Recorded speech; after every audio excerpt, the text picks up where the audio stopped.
¿Qué tal, amigos televidentes de TV San Pedro, Televisión Diferente? Estamos en un nuevo programa con esto que se ha denominado Otras Voces. En esta oportunidad nos acompaña Nelton Rivera, quien es miembro activo de Prensa Comunitaria. Bienvenido, Nelton. Un saludo muy especial para los televidentes que nos ven a través de Facebook y, por supuesto, a los televidentes que nos ven a través del canal 94 de la empresa de cable Sistecom, en los cuales tenemos cobertura en los municipios del departamento de Zacatepeques y el departamento de Guatemala. Bienvenido, Nelson. Muy buenas noches a todas las personas que nos están viendo a través de TV San Pedro y los distintos lugares en donde se está transmitiendo la señal del programa. Claro que sí, Nelton. Vamos a conversar un poco sobre la coyuntura nacional, sobre los aciertos y desaciertos que ha tenido el gobierno. Para empezar, ¿cuál crees vos que ha sido el talón de Aquiles del señor presidente?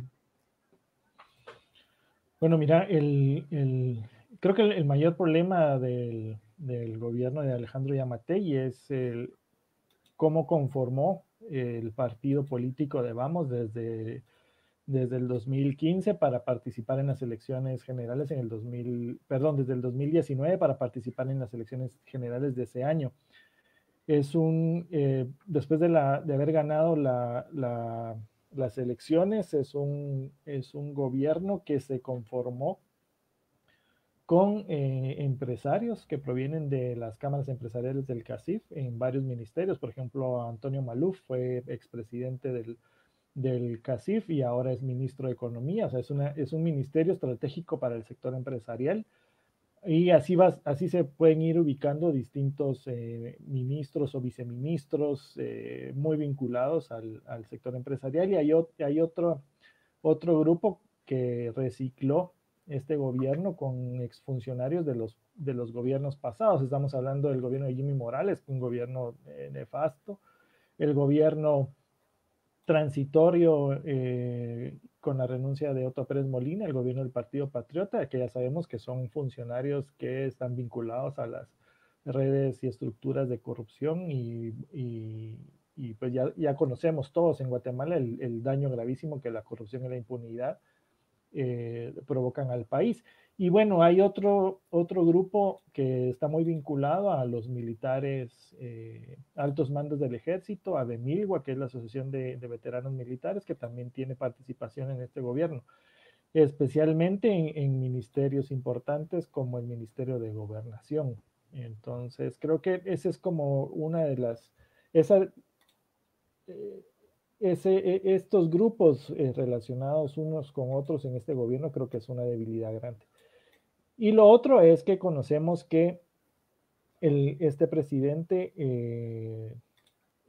está tomando decisiones y en algunos casos pareciera que hay como pesos y contrapesos en su gobierno con el tipo de decisiones y lo estamos viendo con la pandemia.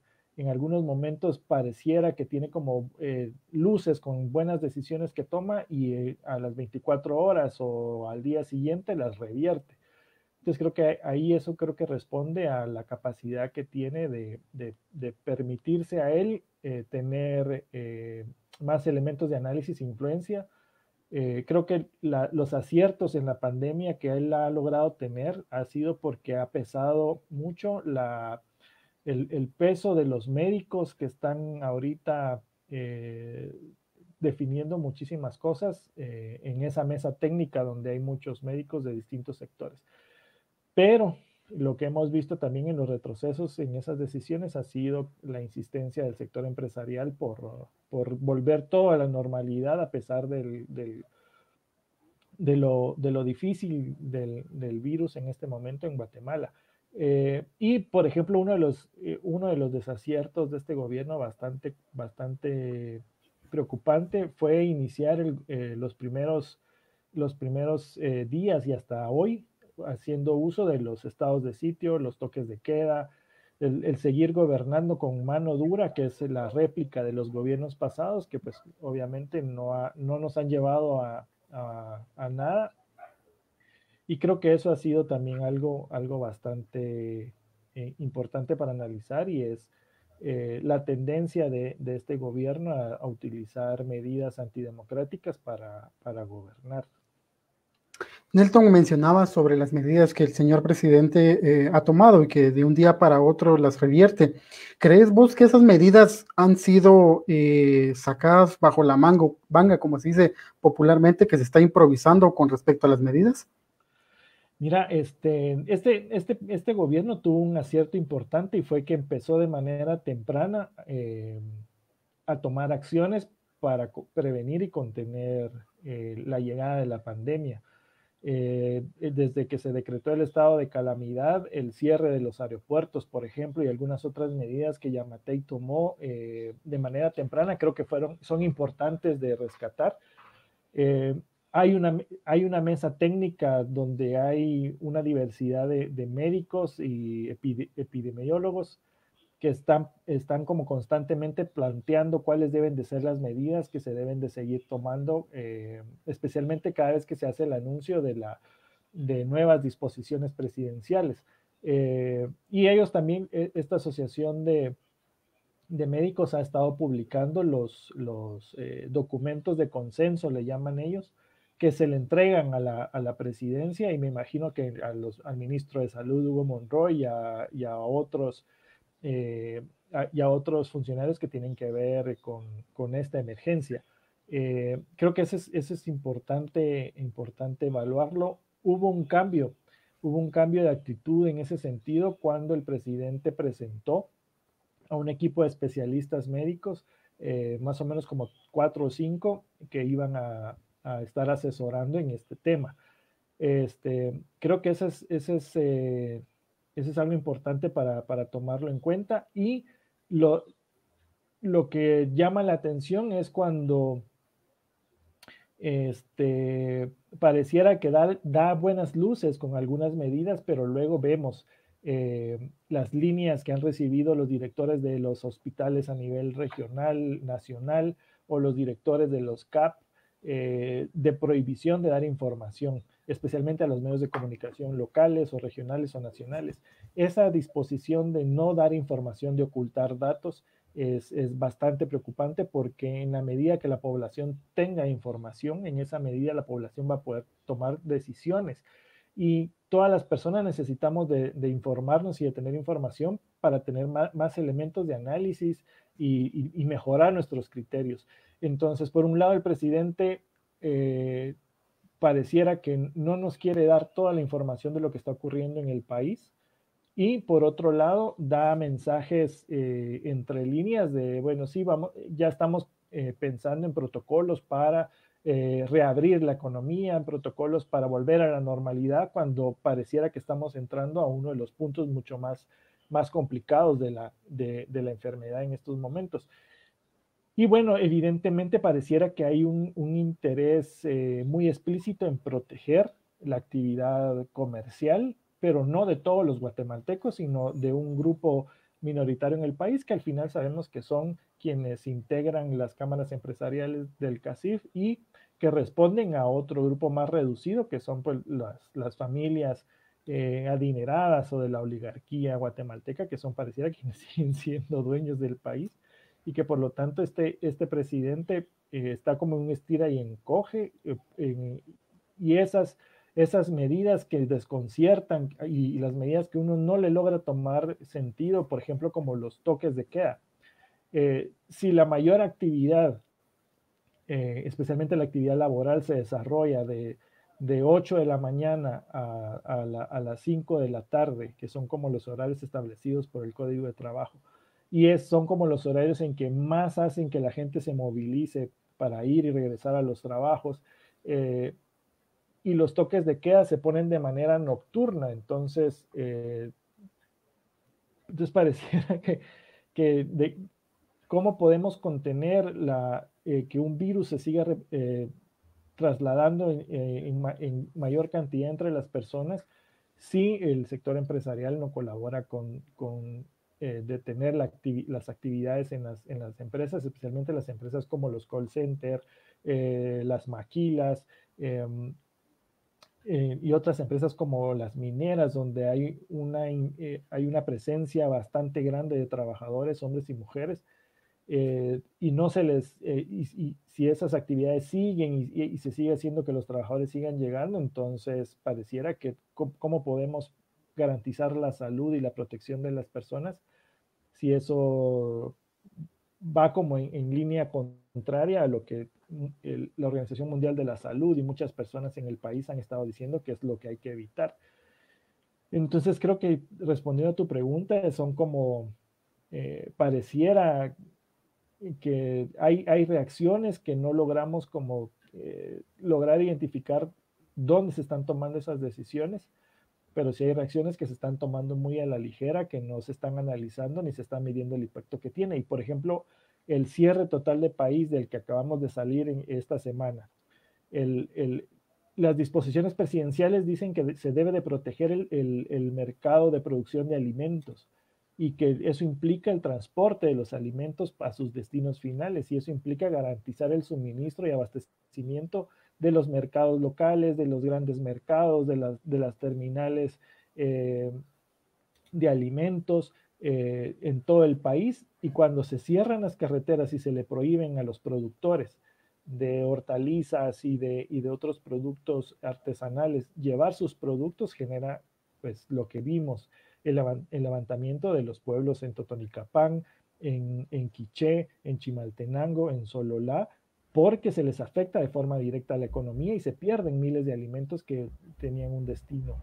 Y luego, resultado de levantar esas disposiciones, pues la gente se encuentra con mercados desabastecidos. Y bueno, eso genera muchísimos problemas. Nelton, en lo que comentabas, pudimos, o bueno, me pareció un punto de partida muy excelente, ya que mencionaba sobre la falta de información o el acceso a la información que tiene la población y por supuesto los medios de comunicación. ¿Cómo podemos accionar para que el gobierno empiece a liberar ya la información y que todos estemos al tanto de lo que está pasando? ¿Crees vos que se está violentando la libertad de expresión, ya que el presidente sale, ni siquiera es una conferencia de prensa lo que el señor presidente hace, o en su defecto el ministro de Salud? ¿Crees que se está violentando la libertad de expresión y cómo podemos accionar para que los medios de comunicación tengamos más acceso a la información? Bueno, evidentemente estamos pasando por un momento bastante delicado, se está violentando el derecho a la libertad de expresión de todos los guatemaltecos y de todas las guatemaltecas, se está violentando el derecho a la libertad, al libre ejercicio periodístico, desde el momento que el gobierno toma la decisión de trasladar la información en un único canal, que es a través del canal oficial en el chat de WhatsApp, estamos hablando de una red social, desde ese momento y ya se ve una restricción al acceso a información. En el momento en que el presidente le huye a los periodistas o a las periodistas y no quiere presentarse en conferencias de prensa, esa ya es una restricción a la libertad de expresión, porque es su obligación. La Constitución lo obliga a responder, a dar la cara, a dar la información. Y vimos problemas serios, por ejemplo, este chat que traslada la información oficial de la pandemia, es donde está la Secretaría de Comunicación Social de la Presidencia, donde está la vocera del Ministerio de Salud, la información sigue llegando tardísimo, sigue llegando incompleta y siguen habiendo errores en la información que se traslada. En el caso de prensa comunitaria, nosotros le damos un seguimiento bastante exhaustivo a los datos de información que se generan a nivel local, que es a través de las municipalidades o de funcionarios públicos que siguen dando la información a pesar de las prohibiciones que el gobierno giró, de los medios de comunicación locales, sean comunitarios o comerciales, donde hay un ejercicio y una preocupación por informar a la gente que está pasando por encima de esas prohibiciones que el presidente trasladó y que en distintos momentos ha trasladado un mensaje de un choque frontal contra la prensa, de mensajes entre líneas donde amenaza de que va a tomar medidas de denuncia o medidas judiciales en contra de aquellas personas o medios que estén desinformando o estén trasladando información que no es verídica y no es claro y dice esto ocurrió en tal lugar o tal persona la hizo, tal periodista hizo esto o tal medio está haciendo esto. Entonces, lo que sucedió con ese chat de la información oficial como el único medio para informarte, donde está la mayoría de corresponsales de los medios de comunicación, es eso, que tiene muchísimas limitaciones y no está trasladando la información en tiempo real. Cuesta muchísimo que responda la vocera del Ministerio de Salud y el encargado de la comunicación social de la presidencia. Y frente a eso, pues un presidente que sale en cadena nacional hablando de muchísimas cosas y de muchísimas ocurrencias o de rabietas y berrinches y no da la información que es importantísima para que todos entendamos qué es lo que está pasando. Y no se está, yo ahí como se agarró de un discurso diciendo que él no daba la información porque se ponía en peligro datos sensibles de las personas. Y eso se desmintió. La prensa no estábamos pidiendo datos sensibles de las personas porque entendemos que hay que proteger a las personas en este momento de crisis, pero sí necesitábamos saber cuántos casos estaban generándose, en qué lugares se estaban generando. Y en lugares me refiero para entender cómo el virus estaba de la zona centro, que es la ciudad capital, cómo se estaba abriendo hacia todos los departamentos. Y eso porque es importante, porque en muchísimos lugares las autoridades comunitarias, las autoridades indígenas, las autoridades ancestrales o las municipalidades implementaron también sus propias medidas para prevenir, contener y atender esta crisis. Y, y cuando las personas tienen más información es más fácil tomar decisiones. Por eso es que era importante la información, o hasta ahorita sigue siendo importante la información. Y, por ejemplo, nosotros que le hemos dado seguimiento, hemos ubicado que cuando se da un dato de cuántos casos positivos hay de COVID hasta el día de hoy, seguimos sumando +1. ¿Y por qué hacemos esto? Porque ubicamos un caso que el gobierno no ha actualizado en la información oficial. Y sí reconoce que es un caso positivo, pero no lo ha actualizado. Y lo mismo pasa con los datos de fallecidos. Vamos, en prensa comunitaria vamos con un +1 porque sigue habiendo el registro de una persona que el gobierno no actualiza, pero que sí confirmó que falleció. Y ese tipo de casos suceden en la actualidad. Vemos a un presidente que prefiere darle la información que no da en las cadenas nacionales y sí se las da a Sonora o a Emisoras Unidas. Y esto es preocupante porque hemos visto en los últimos gobiernos cómo estas corporaciones de noticias se han alineado con los gobiernos, han seguido la agenda de los gobiernos y se han vinculado a procesos en los que hay de por medio corrupción e impunidad. Y a esos medios él sí da como las primicias o da más información de la que da en las cadenas nacionales. Hubo otro hecho bastante preocupante, fue la Junta Directiva del Congreso de la República restringió el acceso a la prensa a las sesiones ordinarias y extraordinarias en las que se aprobaron los grandes y multimillonarios fondos de endeudamiento que son en teoría para cubrir esta crisis de la pandemia en Guatemala. Y se accionó, dentro de las cosas que preguntabas de qué podemos hacer, yo creo que los periodistas, las radios comunitarias, los comunicadores sociales y la población en general tenemos que accionar para defender el derecho a la libertad de expresión y el acceso a la información pública. Y parte de eso fue que el Procurador de los Derechos Humanos interpuso un recurso de amparo en contra de la Junta Directiva del Congreso de la República, porque violentó ese derecho al restringirle a los periodistas estar presentes en las audiencias y las sesiones, en las sesiones parlamentarias donde se aprobaron esos fondos. Y lo que pudimos conocer era que habían agendas que respondían a otros intereses con el endeudamiento de los millones de quetzales y no el interés primordial de proteger a la población guatemalteca frente a la pandemia. Y un ejemplo clarísimo de esa agenda paralela del Pacto de Corruptos, como se le nombra ahora a ese grupo que está en el Congreso de la República, es que el decreto 15-2020, que se supone que iba a que es una herramienta para proteger la economía de las familias, para aplazar los cobros de luz, agua, teléfono e internet, por ejemplo, de la mayoría de la población guatemalteca, lleva más de 20 días o más de un mes sin ser aprobado por el presidente.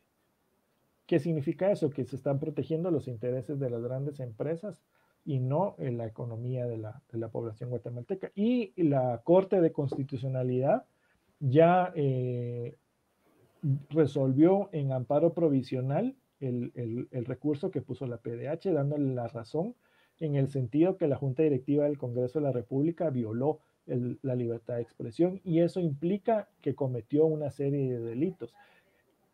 Si la Corte de Constitucionalidad resuelve de manera total ese amparo, posiblemente tengamos que ver que el Ministerio Público accione en contra de la Junta Directiva del Congreso por una serie de delitos que cometió al restringir la libertad de expresión.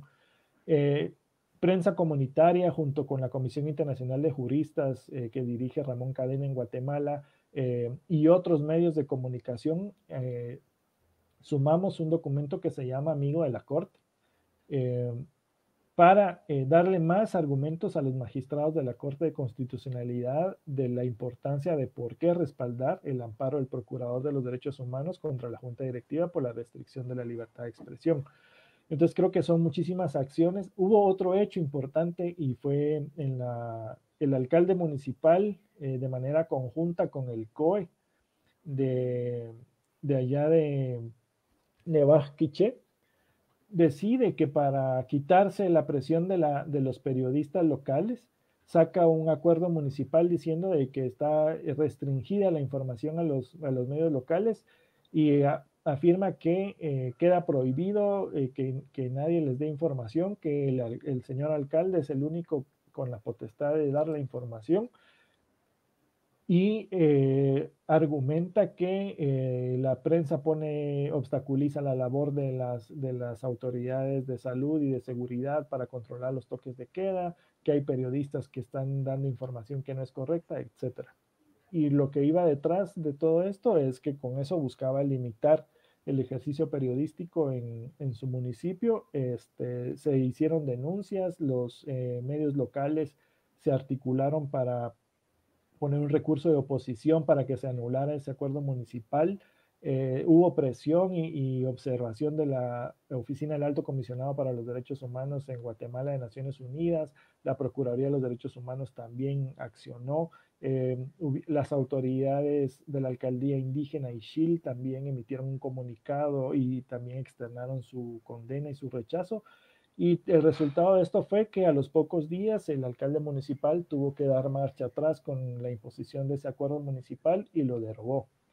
Entonces, creo que ese va a ser el papel de nosotros, y en la medida que esta pandemia siga su impacto aumentando, que sigan creciendo los números de casos de contagios, de fallecimientos, o la cantidad de personas en cuarentena, o los cordones sanitarios que están pues generando un cerco en distintos territorios, en la medida que esto vaya creciendo, que esperemos que ya no siga creciendo, pero y todo indica que va a seguir creciendo, en esa medida pareciera que el gobierno no quiere informar, y en función de eso quiere seguir limitando la información. Entonces creo que el papel de nosotros como medios de comunicación, como periodistas, va a ser el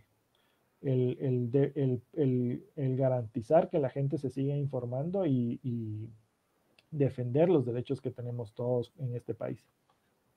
Nelton, pareciera que esto es un mal que ataca a toda esta región. Por ejemplo, vemos en Estados Unidos cómo lo hace el presidente, y pareciera que fuera lo mismo que está pasando aquí en Guatemala, porque le restringe la conferencia de prensa, como lo está haciendo el presidente de Guatemala, lo que está pasando en el Brasil, que también hay muchas violaciones a la libertad de expresión, lo que está pasando también en Nicaragua. Con todo eso, Nelton, Y con lo que mencionabas también, que muchas veces la información es trasladada solo por los medios tradicionales. ¿Cómo podemos empoderarnos de los medios comunitarios, alternativos y populares para hacer un contrapeso al oficialismo, para hacer un contrapeso a lo tradicional y poder ir ya sumando más acciones? Porque definitivamente los medios comunitarios, alternativos y populares juegan un papel muy importante ahora en la pandemia. ¿Cómo los medios se pueden ir empoderando para ir accionando más y poder tener más acceso a la información? Bueno, yo creo que algo importantísimo es medios como TV San Pedro está jugando un papel importante para informar a la población. Tenemos que seguir teniendo presencia con las autoridades gubernamentales o las autoridades comunitarias para en algunos momentos fiscalizar qué es lo que están haciendo, en otros momentos para apoyar con informar, y debemos de seguir esforzándonos por seguir investigando más y trasladarle este, más información y información de mucha calidad a la población y articular esfuerzos. En la medida que los medios alternativos, comunitarios, articulemos esfuerzos unos con otros, en esa medida vamos a tener más fuerza para informar. Y cuando tenemos más fuerza para informar, nos vamos convirtiendo en una alternativa. La gente nos busca a nosotros, así como escucha la información que llegan de otros medios y le permite comparar y entender y analizar qué información es la que están recibiendo, qué, qué de todo eso es verídico, qué de todo eso sirve. Entonces creo que tenemos un papel bastante importante que jugar, y eso se traduce en no solo informar a nivel local, que es importantísimo. La información local sirve mucho en las distintas regiones eh, para que la gente sepa qué es lo que está pasando en todos los lugares del país, y sirve para sacar la información hacia afuera a nivel internacional. Esa es algo, eso es algo importantísimo. Mencionabas qué está ocurriendo en América Latina, por ejemplo, o qué es lo que está ocurriendo en Europa y en Asia, con cómo se están desarrollando los distintos focos de esta pandemia en distintos países, qué cosas están resultando, cuáles no están resultando, y en la medida que nosotros podemos tener eso a la mano, podemos trasladar mejor información para la gente que nos sigue, que nos ve, que nos lee o que nos escucha.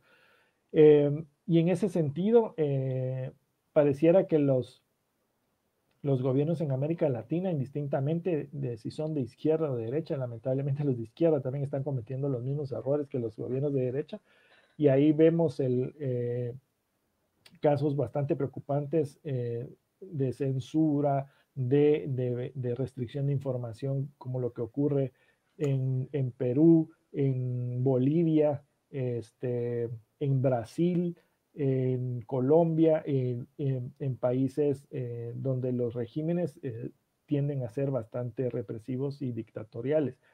O casos como Nicaragua, donde pareciera que en Nicaragua es como muy leve el impacto de la pandemia, ojalá que así sea, pero no tenés mayor información de qué es lo que está ocurriendo en Nicaragua. Y ese es un mal síntoma cuando no hay información de qué es lo que está pasando en un país. Y luego lo vemos en el caso guatemalteco, que es para nosotros como un buen espejo. Eh, Está Honduras, Honduras que está informando de la mayor cantidad de casos de contagio y fallecimientos de Centroamérica, en un contexto donde el pueblo hondureño ha venido atravesando por una crisis política, social y económica bastante seria y severa, y las caravanas de migrantes hacia el norte son un reflejo de eso. Podemos analizar El Salvador, donde el gobierno se ha enfrascado también en un choque también con los medios alternativos. Y bueno, un contexto también de crisis económica y política en El Salvador, más política, y bueno, ahí podemos como ir analizando distintas cosas de lo que ocurre en nuestro continente. Mencionaba los Estados Unidos, Trump lanzando medidas que iban más en contra de la salud de sus propios habitantes y ciudadanos que en protegerlos. Y la política antimigratoria, deportando a los ciudadanos guatemaltecos que están en los Estados Unidos sin mayor protección ni salud, en condiciones bastante inhumanas en los centros de detención antimigrantes. Y deciden ir como levantando las restricciones en los Estados Unidos en distintos estados, y ahora hay un repunte de casos de nuevo y empiezan a tomar otra vez restricciones porque al parecer el coronavirus no se quiere ir. Entonces creo que eso es como eh,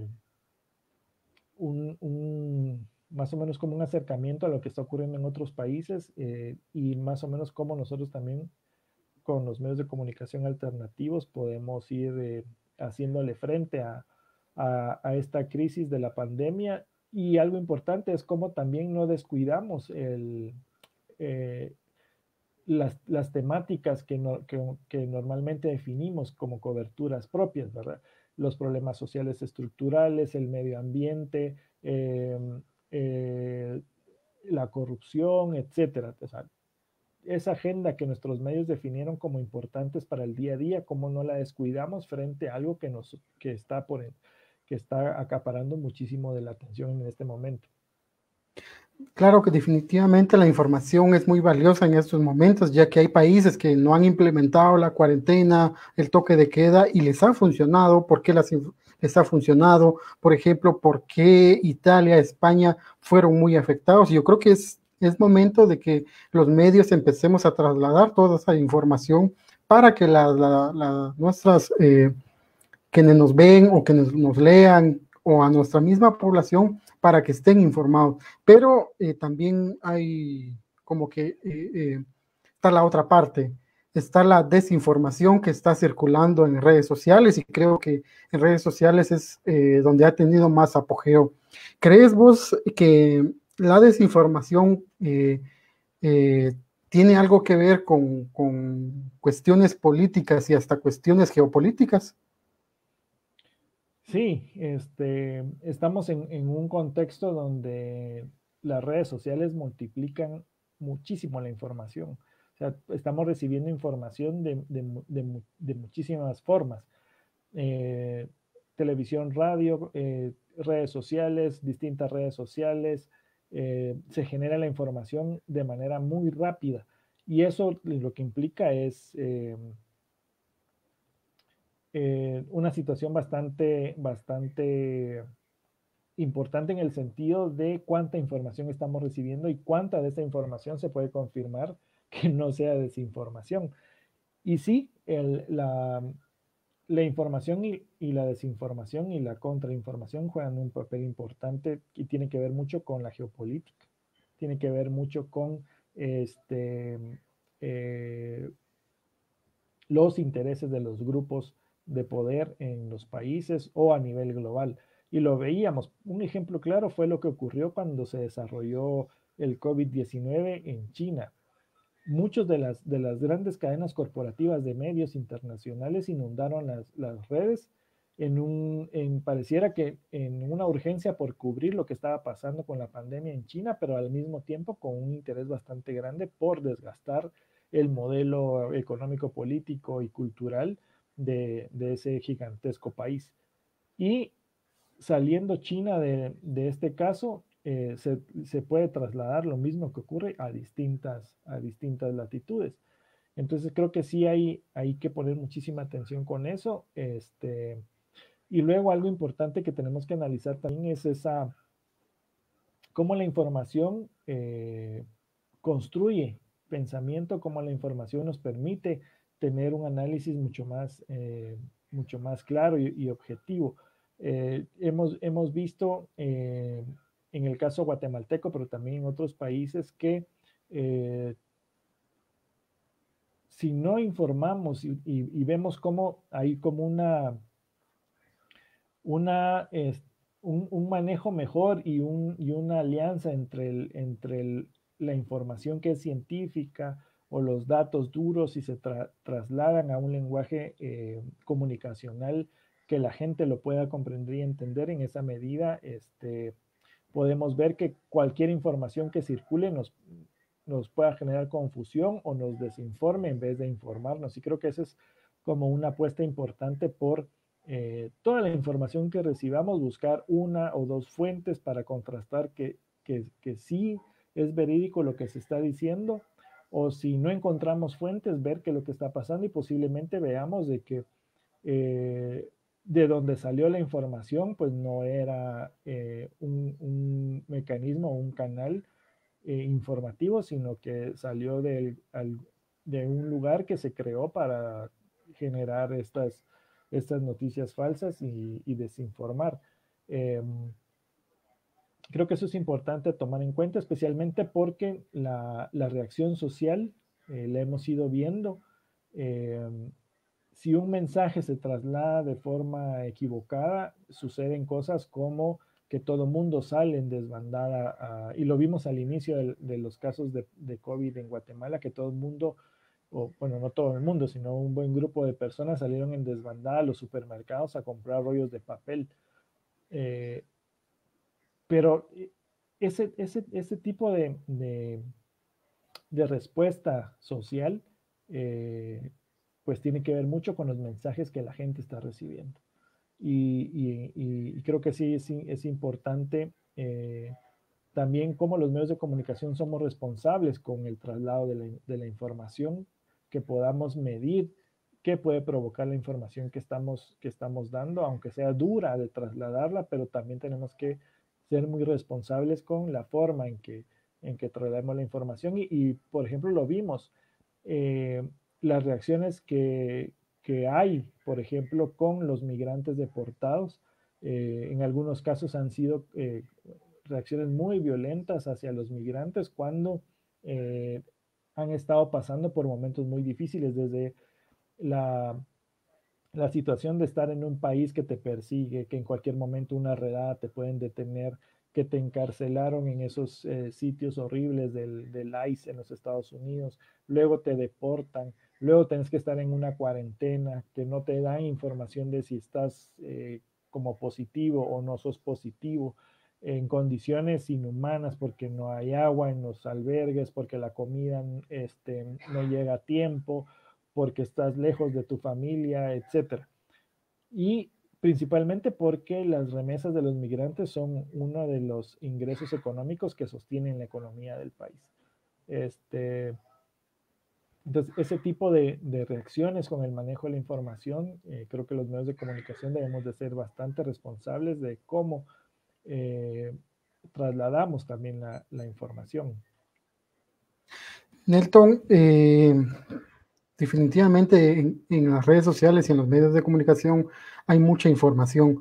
¿Cómo podemos diferenciar si el mensaje o la información a la cual tenemos acceso proviene de una cadena nacional, si proviene de un mensaje de alguna autoridad, si proviene de un medio que está emitiendo una opinión o que definitivamente es desinformación? ¿Cómo podemos diferenciar ese tipo de situaciones?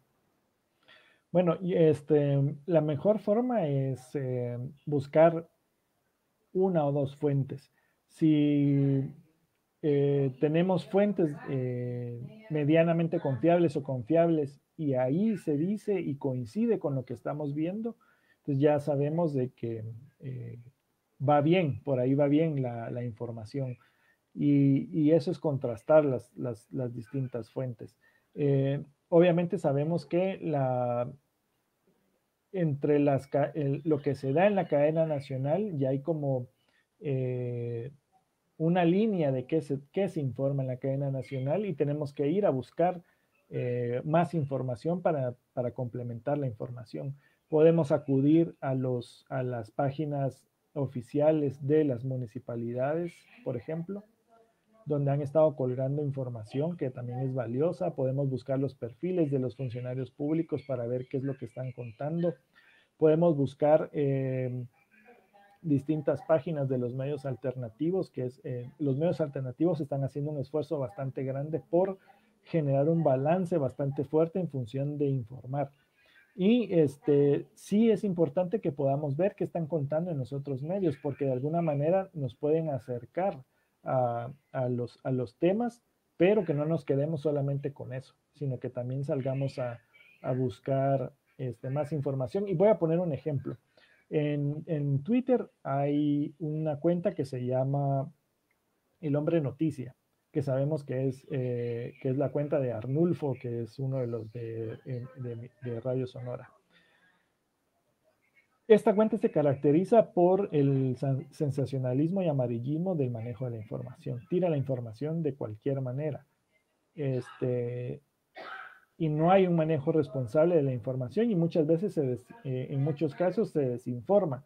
Entonces creo que, pero sí podemos ver qué es lo que nos están dando este tipo de perfiles y nos da una idea de por dónde están yendo y nos permite como buscar otras fuentes para ver qué es lo que está pasando. Creo que en este sentido creo que es importante darle seguimiento a los medios de comunicación, como por ejemplo La Hora, el periódico, Prensa Libre, que están teniendo un ejercicio bastante importante de equilibrio de información. Los medios alternativos son importantísimos para entender mejor qué es lo que está pasando y también que podamos acudir a revisar las fuentes locales, las fuentes oficiales locales, qué es lo que están diciendo. Porque ya el gobierno de Guatemala no está diciendo absolutamente nada de lo que sucede en lo local. Son las autoridades en lo local que nos están dando información. Nelton, ¿cómo debe de ser el accionar de los medios alternativos y comunitarios, tomando en cuenta que deben de ser un contrapeso a todo lo tradicional, al oficialismo, y también tomando en cuenta que los medios comunitarios tienen un contacto muy especial con la población y pareciera que hablan el mismo lenguaje que la población? Bueno, yo creo que hay algo bastante importante y es que los medios comunitarios, los medios alternativos, por su mismo carácter de que no tienen una agenda establecida por un financista, por empresas que pautan y definen cuáles son los temas que se tienen que, de alguna manera, que imponen los temas. Eh, Creo que eso les da la libertad para moverse, para ser independientes en las formas y en los temas, en las formas como se comunica, y eso permite que generen información muy valiosa y muchas veces información que los otros medios no están contando. Entonces creo que eso es en ese sentido es una de las fortalezas de los medios alternativos y comunitarios e independientes. Y creo que en la medida en que nos sigamos esforzando por ser rigurosos con la información, seguir investigando para complementar la información que estamos dando, en este caso el periodismo como método se tiene que fortalecer también con otras herramientas para investigar, porque eso nos permite trasladar más información y con mucho peso. En la medida que sigamos haciendo eso, creo que vamos a seguir construyendo esas alternativas frente a los otros medios de comunicación. Y en ese sentido, creo que se está jugando un papel bastante valioso, e importante en este momento. Tenía ahí otro tema que quería mencionar, pero se me escapó. ¿Cuál será, Nelton? El contacto que tienen los medios comunitarios Cierto. con las Y personas, con bueno, la población. sí, y una diferencia bastante importante es que hay un carácter bastante humano en la relación entre los medios alternativos y la población. Y es que no nos vemos como el intermediario de la información, sino que nos esforzamos por que sea la misma gente la que cuente sus historias. Y por eso es que hay una narrativa muy cercana y eso permite que la gente se identifique muchísimo con el medio alternativo y comunitario porque no sos ajeno, sino formas parte de. Y nos esforzamos muchísimo por llegar a lo más cercano de los lugares en donde están ocurriendo los hechos noticiosos, o los fenómenos sociales o los problemas sociales. Y esa es como una de las diferencias importantes entre los medios corporativos y los medios alternativos. Nelton, ya para ir finalizando este conversatorio, esta entrevista, ¿cómo debe de ser el accionar del periodismo en tiempos de COVID-19? Bueno, yo creo que debe ser muy responsable y la responsabilidad parte por lograr la capacidad de que los corresponsales de prensa estén protegidos. Tenemos una responsabilidad grande desde salir a la calle a hacer las coberturas y poder tener todos los insumos de seguridad personal, igual que los médicos, para proteger la vida. Creo que esa es una de las responsabilidades grandes ahorita. Luego la otra tiene que ser con garantizar el funcionamiento del medio. Sabemos que hay un tema de crisis económica que va a golpear fuertísimo y en esa medida tenemos que buscar alternativas para garantizar la autosostenibilidad como medios de comunicación alternativos. Y creo que otra de las responsabilidades que tenemos es el profundizar en los hechos que están ocurriendo, en no quedarnos conformes con la información que tenemos, sino ir más a la profundidad, rascar más, investigar más. Creo que es un reto que tenemos los medios alternativos ahorita y eso responde porque hay una urgencia, porque los pueblos en Guatemala estén informados y estén bien informados. Entonces creo que esa es una de las responsabilidades y bueno, el periodismo en estas circunstancias en las que estamos viviendo tiene que ver mucho con que sepamos movernos en los lugares, que sepamos relacionarnos con distintas fuentes, desde las fuentes de gobierno, las fuentes de autoridades locales o las fuentes de personas en distintas áreas de nuestro municipio, de nuestro departamento o del país, que podamos movernos también con fuentes internacionales. Este, eh, y creo que esas son como varias de las cosas que hay que tomar en cuenta para el periodismo en tiempo de pandemia.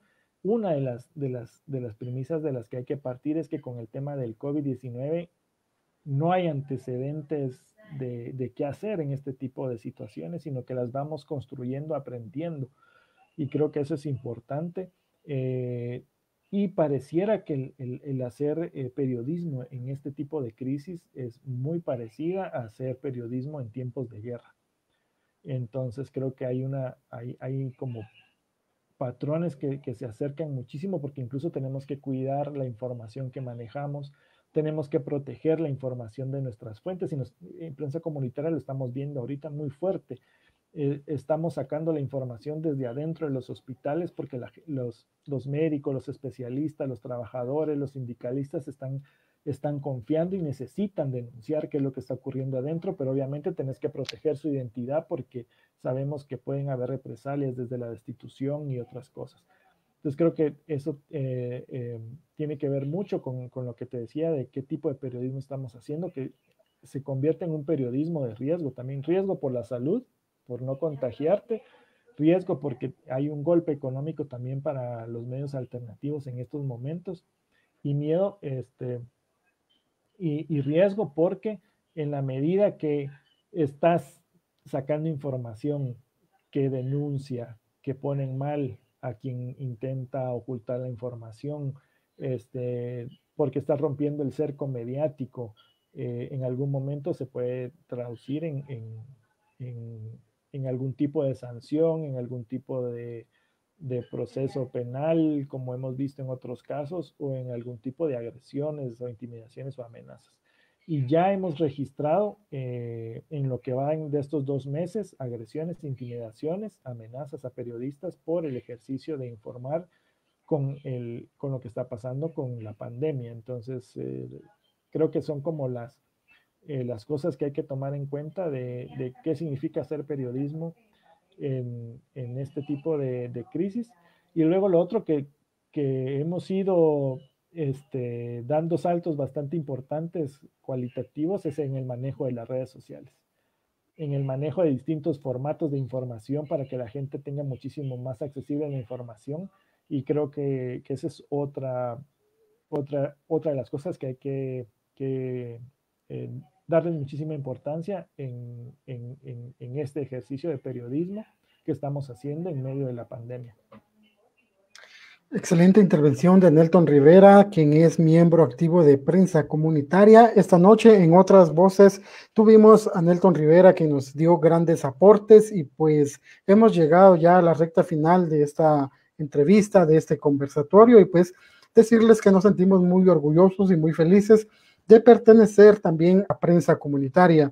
Por si usted no lo sabía, TV San Pedro, Televisión Diferente, también es miembro de Prensa Comunitaria, y pues públicamente les damos el agradecimiento a Prensa Comunitaria por siempre apoyar a este medio y siempre estar al tanto de lo que desde acá se va realizando y las acciones que desde TV San Pedro se están realizando. Muchísimas gracias, Nelton Rivera, por también apoyar a TV San Pedro. Ya llevamos un poquito más de 2 años, creo, de ya estar con Prensa Comunitaria y estar ahí también metiéndonos a lo comunitario, a ir creando nuevas expectativas en el periodismo, y creo que desde TV San Pedro hemos aprendido mucho con Prensa Comunitaria, y al igual que Prensa Comunitaria nos ha abierto las puertas en diferentes procesos de aprendizaje, en procesos de diálogo, y pues de forma muy felices y muy agradecidos le damos las gracias a Prensa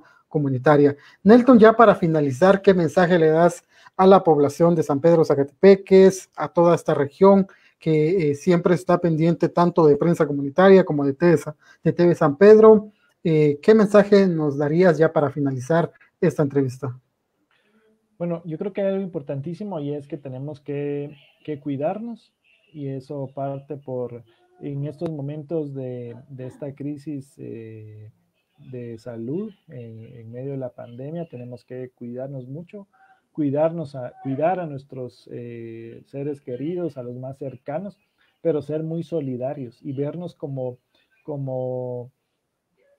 como muchas veces hemos dicho, la solidaridad tiene que movernos en función de todos, del prójimo, de todos quienes nos rodean, y solo siendo solidarios vamos a poder salir de esta crisis. Y tenemos que ser muy cuidadosos para cuidar nuestra salud. Tenemos que recurrir muchísimo a la medicina eh, ancestral, a la medicina local, al uso de las hierbas, a recuperar este, el, la, los tés con flores. Hay muchísimo que está ahí, que lo hemos ido perdiendo, pero que hay que recuperarlo porque en este momento nos es de mucha utilidad. Tenemos que apoyarnos entre todos, ¿sí? Este, y bueno, y a seguirnos informando y a estar muy atentos, a exigir de diversas maneras nuestros derechos, porque al final se trata de eso, no olvidarnos de los problemas estructurales que están ahí para que la pandemia no nos tome totalmente toda la atención, sino que sabemos que en algún momento vamos a salir de esto, pero que vamos a tener ahí problemas que debemos de seguir abordando de manera colectiva, de manera organizada, y pues eso sería como el mensaje este, para trasladarles y agradecerles muchísimo el espacio, agradecerles a ustedes como TV San Pedro, el permitirnos llegar a sus casas, a sus hogares, al territorio. Creo que eso es una de las cosas que nos mueve muchísimo, y es el que cuando llegamos a un lugar nos reciben como si estuviéramos en nuestras propias casas, y eso es algo importante de la construcción de este periodismo en el que hemos estado en los últimos años insistiendo que debe ser un periodismo más humano, un periodismo mucho más comprometido con los pueblos, con la sociedad, un periodismo que defienda el tema medioambiental, y bueno, esa es la apuesta del periodismo que queremos seguir construyendo en Guatemala, y agradecerles el espacio. Gracias, Nelton Rivera. Amigos televidentes, gracias por estar una vez más en sintonía de este medio de comunicación TV San Pedro, Televisión Diferente. Nos volveremos a ver en una próxima oportunidad. Por lo tanto, por ahora, feliz noche. Feliz noche, Nelton. Buenas noches.